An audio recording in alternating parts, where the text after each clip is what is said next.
85 лет назад. Ночь расстрельных поэтов – одно из ключевых трагических событий в истории Беларуси. В ночь с 29 на 30 октября 1937 года НКВД убило в Минске 132 человека, в том числе поэтов, писателей и представителей интеллигенции. В эфире «Нехта» самые важные и интересные новости. На Краснодарском нефтезаводе произошел пожар.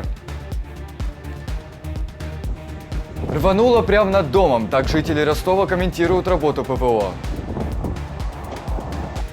Израиль расширяет наземные операции в секторе Газа. Военный ответ последует и террористической группировке Хизбалла. После того, как мы разберемся с Хамас, мы займемся Хизбаллой. Не забудьте поставить лайк этому видео. Ваша активность говорит Ютубу о том, что мы вам интересны, и это очень поможет продвижению наших роликов. Больше вашей активности, больше людей узнают правду. Перейдем к новостям.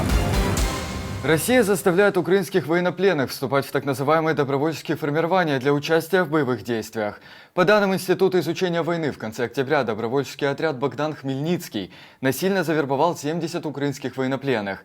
Сейчас они проходят подготовку и вскоре, как ожидается, будут отправлены на фронт. Я напомню, что командуют украинцами, говорят пока, что завербовано 70 человек, но батальон ожидает, что их будет 450-500 человек. Пока нет такого числа завербованных.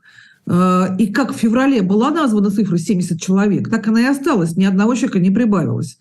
Командует этим бывший командир танка, украинского танка Андрей Тищенко. Но на самом деле это такой вообще вполне себе командир ряженый, потому что на самом деле всем этим занимается и командует известный такой командир, как Андрей Дикий, так называемый глава так называемого МВД ДНР. И этот самый батальон имени Богдана Хмельницкого входит в так называемый оперативное боевое тактическое формирование под названием «Каскад». Вот, собственно, этот Дикий всем этим и командует. Еще с самого начала вербовки украинских военнопленных ходили слухи о том, что их также вербуют в некий партизанский отряд имени Сидора Ковпака, героя гражданской Великой Отечественной войны, партизана. Но пока этот отряд существует, скорее всего, в основном в Телеграме. Сколько таких формирований уже создано, не уточняется. Эксперты подчеркивают, что это является грубым нарушением Женевской конвенции, которая гласит, что военнопленные не могут быть отправлены в район боевых действий. Также, согласно документу, военнопленные не могут использоваться в работах, представляющих опасность для жизни и здоровья. Однако российское командование это мало волнует. Ну и надо сказать, что, конечно, в основном у украинских военнопленных, которые под теми или иными угрозами явно совершенно вступают в этот батальон имени Богдана Хмельницкого. Надо учесть, что у них в основном у всех есть родственники в Украине. И вот это все очень, конечно, сложная ситуация. Еще раз, вот именно из-за того, что у всех есть родственники, из-за того, что это вынуждено, из-за того, что люди в неволе находятся, именно поэтому в 1949 году это было запрещено. На Краснодарском нефтезаводе произошел пожар. Причиной мог быть удар беспилотника, сообщает телеграм-канал ШОТ. По данным оперативного штаба, никто не пострадал, а сам завод повреждений не получил. Однако местные жители сообщают, что перед взрывом они услышали звук, похожий на газонокосилку, а после этого последовал сильный взрыв. Будто прямо над домом рвануло. Так живописно описывают ростовчане воскресное утро. В области на протяжении дня несколько раз срабатывала система ПВО. Местные жители сообщают, что от звуков тряслись окна. По словам губернатора области, система ПВО поразила воздушную цель, и никаких последствий на земле нет. Россия усиливает атаки в Украине, пока мир не видит. Британское издание The Times опубликовало статью, в которой отмечается, что это были хорошие 3 недели для президента Путина в Украине. В условиях, когда американское оружие и внимание Запада внезапно переключились на Ближний Восток, Россия бросила больше людей и техники на ожесточенное наступление на северо-востоке Донбасса, в направлении Купянска, на юго-востоке Донбасса, в Авдеевке и в Запорожье, к северу от Токмака, чтобы остановить продвижение украинских войск на юг. Также автор статьи подчеркивает, что Кремль надеется к январю перехватить у Украины инициативу наступления, поэтому сейчас тайно мобилизируют сотни человек. Для Киева это тяжелая неделя. Это темные и трудные времена. В Дагестане буйная толпа собралась около гостиницы, в которой якобы поселились беженцы из Израиля.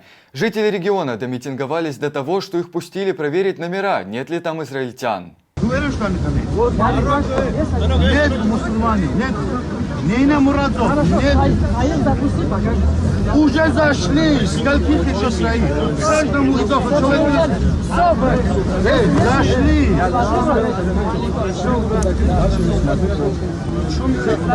Эстафету подхватили и жители далекой Карачаево-Черкесии, которые требуют выселить всех евреев и не впускать в республику беженцев из Израиля, которые им везде мерещатся. Как мы их законными путями выселим? Палестину законными путями убивают. Они кидают камнями, а эти ракетами. Это нормально? Это наша форма. Это ислам. Определитесь, кто будет один старший разговаривать. У нас старшие нет. У нас все старшие. Абсолютно. Все хотят одного. Также в Нальчике подожгли строящийся еврейский центр. Перед поджогом вандалы оставили надпись «Смерть Яхудам». Словом «Яхуд» в исламе обозначают иудеев. Израильские военные постепенно расширяют наземные операции в секторе Газа, заявил официальный представитель Цахал. Однако издание The New York Times сообщает, что полномасштабное начало операции приостановлено по просьбе США. Израиль понимает, что решить проблему сектора Газа, проблему Хамас невозможно без то, что называется на английском boots on the ground, то есть туда должны быть введена пехота и железной расческой прочесать все те дома, здания. Очень часто это и общественные учреждения, как больницы, под которыми прячется Хамас. Ситуация, конечно же, осложняется тем фактом, что есть два сектора Газа. Есть надземный сектор Газа и есть подземный сектор Газа. Под каждым квадратным километром сектора Газа есть еще приблизительно 2 километра подземных туннелей, где, как вы понимаете, Хамас достаточно основательно, надо думать, подготовился к длительной обороне. И эти туннели расположены на глубине невероятной просто, 40-50 метров. И поэтому чисто в оперативном плане, исключительно бомбежками с воздуха решить эту проблему будет невозможно. Из-за количества инфраструктуры наземная операция на юге может занять до 7 месяцев, однако есть и более пессимистичные оценки. Относительно длительности операции на юге, вы знаете, называются очень разные цифры. Я беседовал недавно с главой Оман, это военная разведка, Амус Гиладом, бывшим. Он считает, что если в корне попытаться решить проблему наличия террористов Хамаса и организации Хамаса, ее инфраструктуры в секторе Газа, то эта операция может занять около 7 месяцев. Так он оценил, и я предполагаю, что он, генерал-майор израильской армии, имеет представление, почему это именно 7 месяцев. Я слышал оценки даже более пессимистичные, что это может занять и больше года. С другой стороны, есть предположение, что Израиль сейчас не будет в корне уничтожать всю гражданскую инфраструктуру организации Хамас, которая, повторяю, имеет два крыла, что ли, два отдела. Это военная его часть и его политически-административная часть. И Израиль на этом этапе, быть может, сосредоточится на уничтожении именно военной инфраструктуры. В этом случае мы можем говорить о нескольких месяцах активных боевых действий.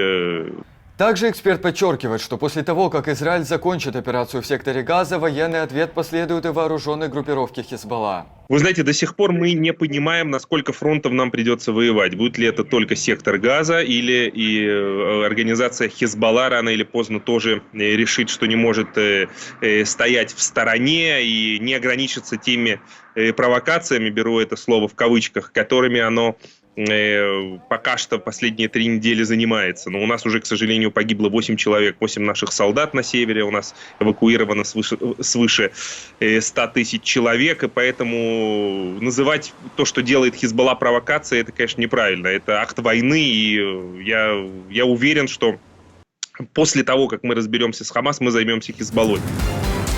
Американский актер Мэтью Перри был найден мертвым, сообщает NBC News со ссылкой на источники в полиции. Мэтью был известен благодаря роли в сериале «Друзья». По информации издания, следы наркотиков или насилия в его доме обнаружены не были. Таблоиды вспоминают знаменитую цитату актера «Сегодня воскресенье, а по воскресеньям я не двигаюсь». Точная причина смерти на момент записи выпуска неизвестна. Спасибо, что смотрите, спасибо за доверие, жду ваших комментариев и лайков. Не забывайте нажимать на колокольчик, чтобы всегда оставаться в информационной повестке. До встречи в следующих выпусках.